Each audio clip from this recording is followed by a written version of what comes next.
പിന്നെ stress avoid ചെയ്യണം. ഇപ്പോൾ ഏറ്റവും ഇമ്പോർട്ടൻ്റ് ആയ കാര്യം സ്ട്രെസ്സാണ്. അപ്പോൾ മിക്കവാറും എല്ലാവരും വിചാരം കല്യാണം കഴിഞ്ഞിട്ട് 1 മാസം നോക്കുമ്പോൾ 2 മാസം നോക്കുമ്പോഴൊക്കെ ആവുന്നതായിരിക്കും. പക്ഷെ അങ്ങനെയൊന്നുമില്ല, കുറച്ച് സമയം എടുത്തൊക്കെ ആവത്തുള്ളൂ. ഡോക്ടർ ജി, ഒരു സ്ത്രീ പ്രഗ്നൻ്റ് ആകാൻ ആഗ്രഹിക്കുന്നുണ്ട്, അപ്പോൾ അവരെന്തൊക്കെ മുൻകരുതലുകൾ എടുക്കാറുള്ളത്? ഇതൊരു നല്ല ക്വസ്റ്റ്യനാണ്. എൻ്റെ ഒപ്പിയിലൊക്കെ വരുന്ന ഒത്തിരി ആൾക്കാരും ചോദിക്കുന്ന ഒരു സംശയമാണ്. കോമൺ ആയിട്ടുള്ള ലൈമാൻസിനൊക്കെ ഒത്തിരി സംശയങ്ങളാണ്. അപ്പോൾ ഇതിനകത്ത് നമ്മൾ സാധാരണ നമ്മൾ കല്യാണം കഴിഞ്ഞിട്ട് അത് അവരുടെ ഇഷ്ടത്തിന് വിട്ടുകൊടുക്കുക എത്ര നാളും. പക്ഷേ ഈ പ്രഗ്നൻ്റ് മുൻകരുതൽ ആകുന്നതിന് മുമ്പ് നമ്മൾ കുറച്ച് മുൻകരുതൽ എടുക്കുന്നതിലാണ്. അപ്പോൾ അതിന് ഒരു 3 months മുമ്പ് നമ്മൾ ഫോളിക് ആസിഡിൻ്റെ സപ്ലിമെൻറ്റ്സ് കഴിച്ചു കൊടുക്കുന്നില്ല. അപ്പം നമുക്ക് ന്യൂറോ ട്യൂബ് ഡിഫിക്സ് അങ്ങനെയുള്ള ഒത്തിരി ഡിഫിക്സുകൾ പ്രിവെൻറ്റ് ചെയ്യാൻ പറ്റും. പിന്നെ ഇവർക്ക് ഈ ഫെർട്ടിലിറ്റി പീരീഡിനെ കുറിച്ചൊരു ബോധ്യം വേണം. അപ്പം ചില ആൾക്കാർക്കൊക്കെ എന്താ പറയുക, പീരീഡ് കറക്റ്റ് ആയിരിക്കുന്ന ആൾക്കാരിലേക്ക് നമ്മുടെ ഒരു ഓവുലേഷൻ സമയം എന്ന് വെച്ചാൽ ഒരു മിഡിൽ ഒരു 11ാം ദിവസം മുതൽ 18ാം ദിവസം മുതലായിരിക്കും ഓവുലേഷൻ ഉണ്ടാകുന്നത്. അപ്പോൾ ആ സമയത്ത് അവർ പ്രോപ്പറായിട്ട് നോക്കേണ്ട പ്രഗ്നൻസി ആണുള്ള സാധ്യത കൂടുതലായിരിക്കും. അപ്പോൾ ചില ആൾക്കാർക്ക് ഇതൊന്നും അറിയത്തില്ലായിരിക്കും. അവർ പീരീഡ് കഴിഞ്ഞ് ഉടനെ കോൺടാക്ട് ചെയ്യും, ചില പീരീഡിന് അവസരം കോൺടാക്ട് ചെയ്യും, എന്നിട്ട് ഇവരെ നോക്കിയിട്ട് ആവുന്നില്ലെന്ന് പറയും. പക്ഷേ അപ്പോൾ അവർ ഇംപ്രോപ്പർ ആയിട്ടുള്ള ഇൻട്രോകോഴ്സ് അല്ലെങ്കിൽ ആ ടൈം ചെയ്ത് ആകാതിരിക്കും. പിന്നെ നമ്മൾ ബേസ് ലൈൻ ആയിട്ടുള്ള കുറച്ച് ഒത്തിരി ആൾക്ക് തൈറോയ്ഡ് ഡിസീസ് ഉണ്ട്, ഷുഗർ ഉണ്ട്. അപ്പോൾ ബേസ് ലൈൻ ആയിട്ടുള്ള തൈറോയ്ഡ് ഫങ്ഷൻ ടെസ്റ്റ്, പിന്നെ നമ്മുടെ ഹീമോഗ്ലോബിൻ്റെ അളവ്, പ്രൊലാക്റ്റിൻ, അങ്ങനെയുള്ള ഷുഗർ ടെസ്റ്റ്, അതൊക്കെ ഒന്ന് ബേസിക്കലി ഒന്ന് നോക്കുകയാണെങ്കിൽ കുറച്ച് നല്ല. അല്ലെങ്കിൽ പ്രഗ്നൻ്റ് ആയിട്ട് വരുമ്പോഴായിരിക്കും അസുഖമൊക്കെ കാണുന്നത്. അപ്പോൾ നമുക്കത് മാനേജ് ചെയ്യാനൊക്കെ കുറച്ച് പോകും. അപ്പോൾ ഇങ്ങനെയുള്ള ബേസ് ലൈൻ ടെസ്റ്റുകൾ ആദ്യം നോക്കുന്നതാണ്. പിന്നെ സ്ട്രെസ് അവോയ്ഡ് ചെയ്യണം. ഇപ്പോൾ ഏറ്റവും ഇമ്പോർട്ടൻ്റ് ആയ കാര്യം സ്ട്രെസ്സാണ്. അപ്പോൾ മിക്കവാറും എല്ലാവരും വിചാരം കല്യാണം കഴിഞ്ഞിട്ട് 1 മാസം നോക്കുമ്പോൾ 2 മാസം നോക്കുമ്പോഴൊക്കെ ആവുന്നതായിരിക്കും. പക്ഷെ അങ്ങനെയൊന്നുമില്ല, കുറച്ച് സമയം എടുത്തൊക്കെ ആവത്തുള്ളൂ. പിന്നെ ശ്രദ്ധിക്കേണ്ട യാതൊരു കാര്യം എന്ന് വെച്ചാൽ ഇവർക്ക് ഒരു ഡയറ്റ് ശ്രദ്ധിക്കണം.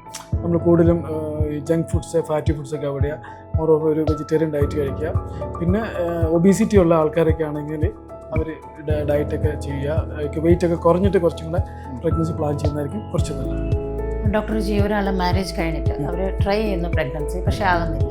അങ്ങനെ അവർ എത്ര നാൾ അവർക്ക് നോക്കാൻ പറ്റും, അല്ല എത്ര നാളല്ലേ നോക്കണം ഒരു ട്രീറ്റ്മെൻറ്റ് എടുക്കുന്നതിന് മുമ്പ്? ഇതൊരു നല്ലൊരു ക്വസ്റ്റ്യനാണ്. അപ്പോൾ സാധാരണ രീതിയിൽ നമ്മളൊരു ഏജ് കുറഞ്ഞ ആൾക്കാരൊക്കെ ആണെങ്കിൽ നമ്മൾ ഒരു 1 year ഒക്കെ നമുക്ക് നോക്കാം. ബിക്കോസ് ഒരു കറക്റ്റായിട്ട് ഇപ്പോൾ എല്ലാവരും ഒരു വിചാരം 1 മാസം ഉണ്ടെങ്കിൽ അങ്ങനെയല്ല.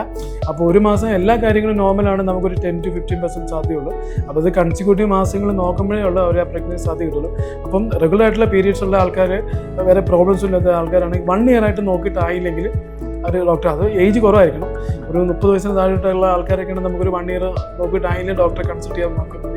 പക്ഷേ ഏജ് കൂടുതലുള്ള ഒരു 35, 36 അങ്ങനെ ഏജ് കൂടുതലുള്ള ആൾക്കാർ ഒരു 6 മാസം റെഗുലറായിട്ട് നോക്കിയിട്ട് പ്രഗ്നൻസി ആയാലും ഡോക്ടറെ പോയി കാണുന്നതാണ്.